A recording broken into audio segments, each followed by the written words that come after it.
What age is the basic training? Well, the Army begins at 18. These, for the most part, were reservists, which means that they were in their late 20s or 30s or early 40s. Mm-hmm. And these were established men with families and businesses who were called up at a moment's notice. Some even hadn't been called up. Some had volunteered, Mm-hmm. simply because the home front was under such attack that in participating in this operation, men felt that they were literally protecting their own families Yes. in a very immediate sense. Now, just in case the audience didn't see the first interview we had, this was 2002. Buses, schools, restaurants, everything you name it was being blown up, and innocent civilians were the targets, Israeli civilians, and it culminated in the bombing in the Pesach, or the Passover massacre, where all the families were assembled, 3 different generations or more, and then a big blast happened in that hall, and that was it. Yeah, that was truly a horrific attack in which 30 people lost their lives, Yeah. and the call-up began that night. That was it.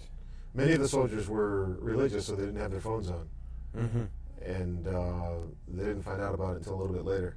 They're not required to have their phones on. The phone wasn't on the house. Maybe Yeah. they had their cell phone on, and They were not near their cell phone. they found out afterwards. Yeah. But it was a horrific event. Yeah. Now, Israel really does want peace. It's not just rhetoric.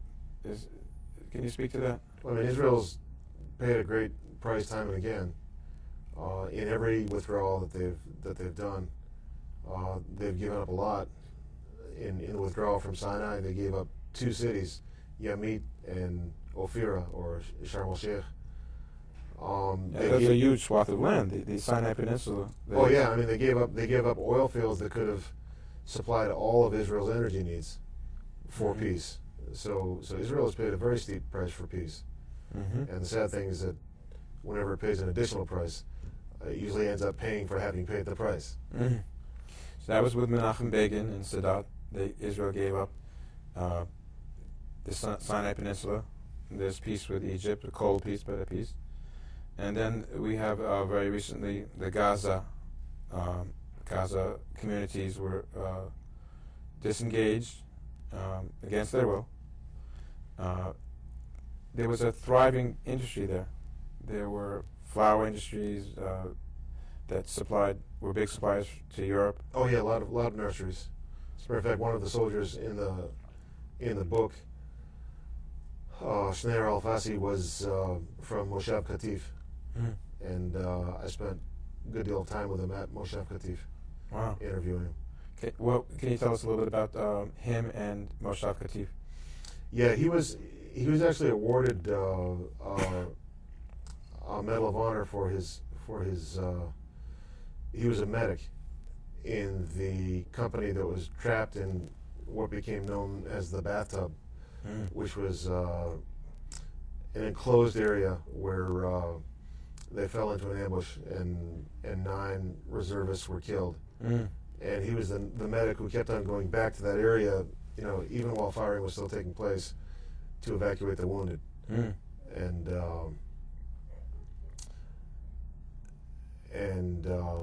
So when I met him, it was about a month later, and he was still very very fresh in his mind. Now, this book, Assam and Jenin, is based all about with these interviews that you conducted with families. Did you have a main informant that you spoke with, and if so, what were the main highlights of your discussions with them? Yeah, the whole account began at the Yemen Ord Youth Village, which is an amazing residential facility in northern Israel for 500 high school age Israeli kids. And it all began with Dr. Chaim Perry, who's the director of the youth village, or he was at that time. And when I told him what I was thinking about writing, he said, well, why don't we start off with Doron, who is a teacher at the youth village, and Doron had come back from Jenin, and Dr. Perry asked me if I could just do him one favor.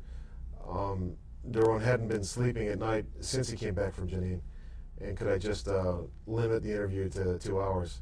And it ended up lasting for 2 days. Wow. That's fabulous. And that's what really, it took off from there, your book. That led to the other soldiers, and also the first night that I arrived, I had a meeting with the chief IDF educational officer, who put me in touch with additional families and soldiers that he felt really had a story to tell. Okay. Now, you had mentioned that you don't really expect this book to swing anybody that's, virulently anti-Israel. This is more for people that don't know about it yet, or just solidify the base. Yeah, the idea was to create a window into the Israeli character and into the Jewish character, and a window into the lives of the men who fought there, just so that to a certain degree we could feel what it was like to be in their place. And there was one section I thought I'd read that oh yeah, sure, that really puts you there. Okay, let's hear it. It's actually it's Shabbat, and the men have fought their way to an apartment near the center of the refugee camp, and they're stuck there now, and they definitely did not have the advantage at night. And so this is what it was like to be in that situation. Yes.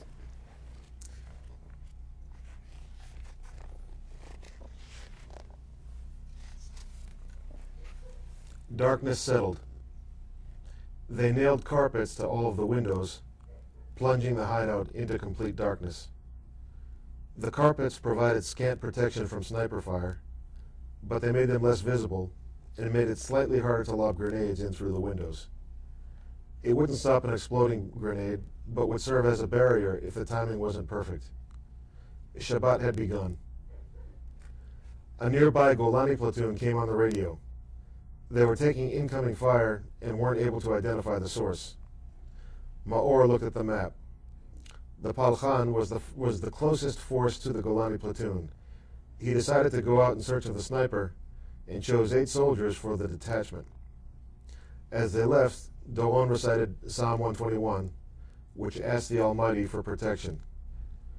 A song for on high, I raise my eyes to the mountains, from whence will come my salvation. May the Lord protect your going out and your coming back.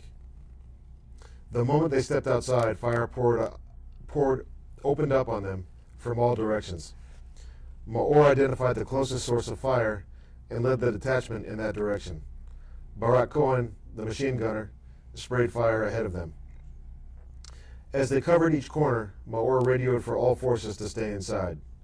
They tossed grenades, sprayed machine gun fire, and moved forward. Even Maor was surprised by how quickly they were progressing towards the house from which the sniper had fired. It was almost too easy. Maor affixed a magnetized brick to the door of the house and shouted, Aluka, leech. These were the little bricks of dynamite that they would use to break through walls. So he warned him. He was warning that it was coming through. Yep. Itzik, in Maor's detachment, but a number of meters away around a corner, thought he heard Maor yell Alunka, which means stretcher. Maor must have been injured. Itzik radioed in for a medic. The medic was with Doron in the house. Doron opened the door to go out with him, and bullets ricocheted off the metal doorway. They were pinned down in the house. Maor's leech didn't work. The door was of thick metal. The leech blew a hole in the door, but the bolt remained in place. Silence. Maor spotted a back door to the house slightly ajar. He pulled out the pin of a grenade and was about to toss it into the open crack. Something gave him pause. There was something strange about this door. And the silence. Why weren't they being shot at? The snipers seemed to be shepherding them towards the door. Maor held the grenade ready and had Itzik shine a flashlight on the door. It was wired with enough explosives to take down the entire building. If he had as much as pushed the door open, the entire detachment would have been wiped out. They backed slowly out of the alleyway. The sniper fire started back up heavier than before. It was now clear that the trap had been discovered. There was no longer any reason to hold back. It would be hard to make it back to the house now. Barak resumed fire with the machine gun, with Itzik covering him from behind. All of a sudden, Itzik's magazine was empty. A gunman popped up behind him and fired at point-blank range. A bullet grazed his cheek. He dove forward on the ground, allowing Barak to fire over him, spraying the gunman. They made it back to the house without injury, save Itzik's cheek wound. But it was going to be a long night. The enemy had an approximate idea of where the platoon was now, even if they didn't know the exact house.